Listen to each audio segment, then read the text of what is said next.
Let us pray in the name of the Father, and of the Son, and of the Holy Spirit. Amen. O Jesus, through the Immaculate Heart of Mary, I offer you my prayers, works, joys, and sufferings on this day for all the intentions of your Sacred Heart, in union with the holy sacrifice of the Mass throughout the world, in reparation for my sins, for the intentions of all my relatives and friends, and in particular for the intentions of the Holy Father. Amen. Let us pray for the intentions of the Holy Father for the month of December. For pilgrims of hope, we pray that this Jubilee year strengthen our faith, helping us to recognize the risen Christ in our daily lives, and that it may transform us into pilgrims of Christian hope. Our Father, who art in heaven, hallowed be thy name. Thy kingdom come, thy will be done, on earth as it is in heaven. Give us this day our daily bread, and forgive us our trespasses, as we forgive those who trespass against us. And lead us not into temptation, but deliver us from evil. Amen.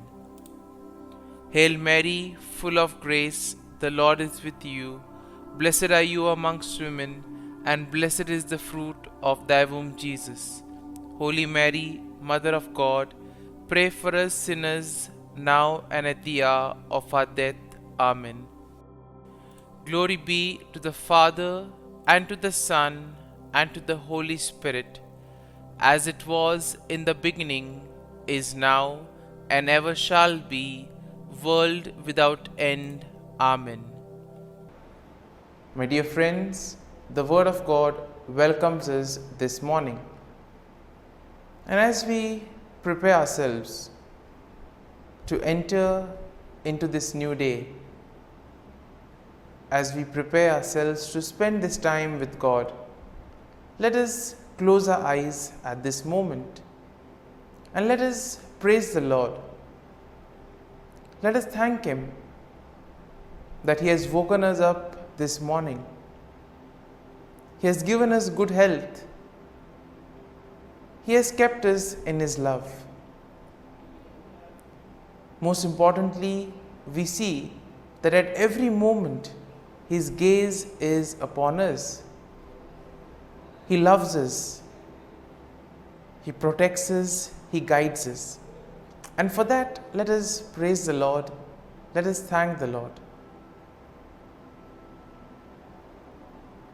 In our life, we see that there are many moments wherein we do not recognize the presence of God in our lives.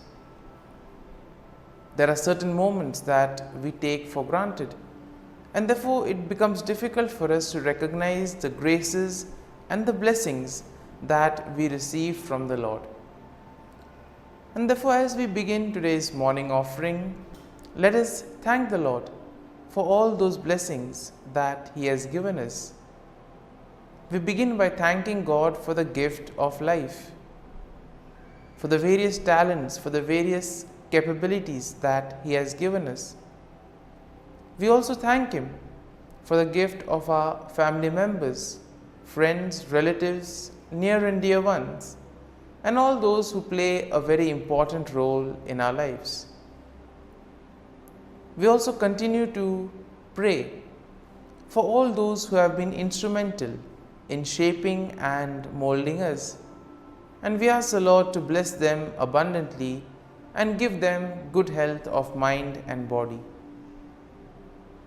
We also thank the Lord for giving us this new day, a day that may help us to complete some of the tasks that were left incomplete, or maybe today may give us an opportunity to reach out to others. whatever we do today, let us ask the Lord to be part of it. Let us ask the Lord to guide us, to show us the way, so that whatever we do may indeed reveal His love, joy and mercy to the world. At the same time, let us also thank the Lord for the various opportunities that He has given us, opportunities to use our talents and abilities for the better good. Also, we thank Him for the experiences that we have had. We all remember and cherish the good experiences, but there have been also experiences that have been bitter, that have been difficult, but nonetheless these have been experiences that have taught us valuable lessons in life, and therefore we thank the Lord for these experiences as well. Finally, we also thank the Lord for always being there with us, guiding us, protecting us, and let us ask Him to do the same today, so that every step that we take, every word that we utter, and every action that we do may reveal and radiate the peace, joy and mercy of Christ to people around us. And therefore, my dear friends, let this day be a day of joy and blessings in the name of our Lord Jesus Christ. And therefore, today we shall reflect and meditate on Psalm 52. As usual, we shall have an overview of the psalm and then we shall go into its details. Now, generally speaking, Psalm 52 is a lament that is written by David, and it is likely in response to the treachery of Doeg the Edomite. Now, we know that Doeg the Edomite had betrayed David to King Saul, and this psalm is divided into two main sections. So, the first section contains verses 1 to 5, and this will describe the wickedness of Doeg and his eventual downfall, while the second part of the psalm, the second section, which has verses 6 to 9, they offer a contrast between the wickedness of Doeg and the faithfulness of God. Similarly, we see that when we look at the psalm gives us a picture of what it is to be faithful and what it is to trust and place our faith in God. So therefore, verse 1 begins with David directly addressing Doeg, calling him a mighty man who boasts of evil deeds. And then David asks why Doeg boasts of evil and warns him that God will eventually bring him down. In the second verse, we see that David's warning to Doeg continues, and this reminds him that God's judgment will be swift and thorough. David compares Doeg to a sharp razor and a deceitful tongue, highlighting the danger that his words and actions pose. Moving on to verse 3, we see that the verse emphasizes the extent of evil that Doeg does, describing him as the one who loves evil more than good, and therefore lying more than speaking truth. Therefore, we see that Doeg has been one who has been lying a lot rather than speaking the truth and wanting to know the truth.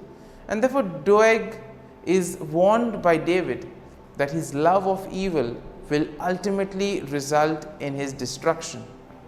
And therefore, the following verse 4 also continues this same description that David does of Doeg's wickedness, comparing him to a devouring fire that consumes everything in its path. And therefore, David notes that Doeg has set himself against those who are righteous and warns that God will eventually cut him off. And therefore, this first section is concluded in verse 5, where we have David again warning that God will bring Doeg down. David notes that Doeg will be uprooted and driven away from the land of the living, and that the righteous will ultimately see his downfall. So therefore, this first part of the psalm is kind of a message of hope to most of us. We live in a world where we see so much of evil, where we see so much of corruption. We see so many things being done in the wrong manner. And sometimes we may ask, how is this permitted? How does this happen? And here this first part of the psalm gives us hope, saying that eventually all those who do evil will have to face the consequences. They will be cut off from the Lord. And therefore, the first section of the psalm emphasizes that we need to do good. We need to focus on the truth, focus on righteousness. We now move to the second section of the psalm. And the second section shows us how David contrasts the wickedness of Doeg with the faithfulness of God. And therefore, this begins in verse 6 with a statement of faith, in which David declares that he trusts in God's steadfast love and mercy. Now, verse 7 continues with David's description of God's faithfulness, noting that God will ultimately bring down those who trust in their own strength and wealth. And therefore, we are called to place our faith and trust in God. When we place our faith in ourselves or in the worldly things, ultimately they will lead to our downfall. And therefore, David compares the wicked to a green olive tree, which may flourish for a time, but will eventually wither and die. And therefore, nothing is permanent in today's world. Therefore, we need to place our faith and trust in the Lord, so that when the time comes, the Lord will take care of us. Verse 8 emphasizes this contrast between the wickedness of Doeg and the faithfulness of God, as David now declares that he will praise God forever for his steadfast love and justice. Now, David notes that he will wait for God to act, trusting that God will eventually bring down the evil and vindicate the righteous. And therefore, Psalm 9 will conclude this second section of the psalm. And the conclusion is nicely done with a statement of hope, as here David declares that he will continue to wait for God's salvation and that he will trust in God's name. David notes that God's name is a strong tower in which the righteous may take refuge, and that God will ultimately bring salvation to his people. And therefore, my dear friends, as we reflect on Psalm 52, there may be some kind of a thought or a statement that which eventually would have touched us. Therefore, let us remain with that thought, let us remain with that sentence or statement, and let us reflect on it and apply it to our lives so that it may take root in us. And therefore, as we do this, let us ask the Lord to bless us, to be with us, to guide us, so that whatever we do today, it may be for his greater glory, that we may be able to distinguish between what is good and what is evil, and that we may follow on the path of righteousness.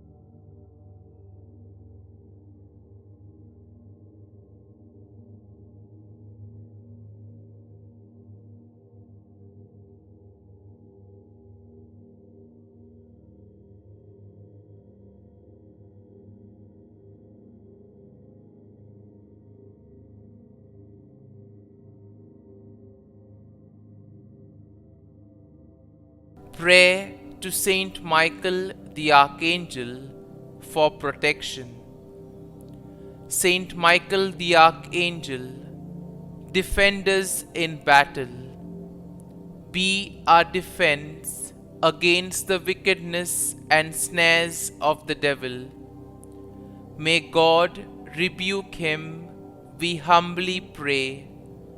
And do thou, O Prince of the heavenly hosts, by the power of God, thrust into hell Satan and all the evil spirits who prowl about the world, seeking the ruin of souls. Amen. Act of Adoration.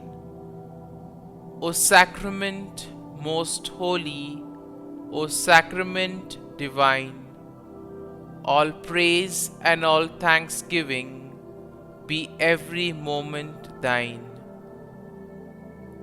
Saint Gertrude Prayer for souls in purgatory. Eternal Father, I offer Thee the most precious blood of Thy divine Son, Jesus, in union with the masses said throughout the world today, for all the holy souls in purgatory, for sinners everywhere, for sinners in the universal church, those in my own home and within my family. Amen. May the divine assistance remain always with us, and may the souls of the faithful departed through the mercy of God rest in peace. Amen. Glory be to the Father, and to the Son, and to the Holy Spirit, as it was in the beginning, is now, and ever shall be, world without end. Amen.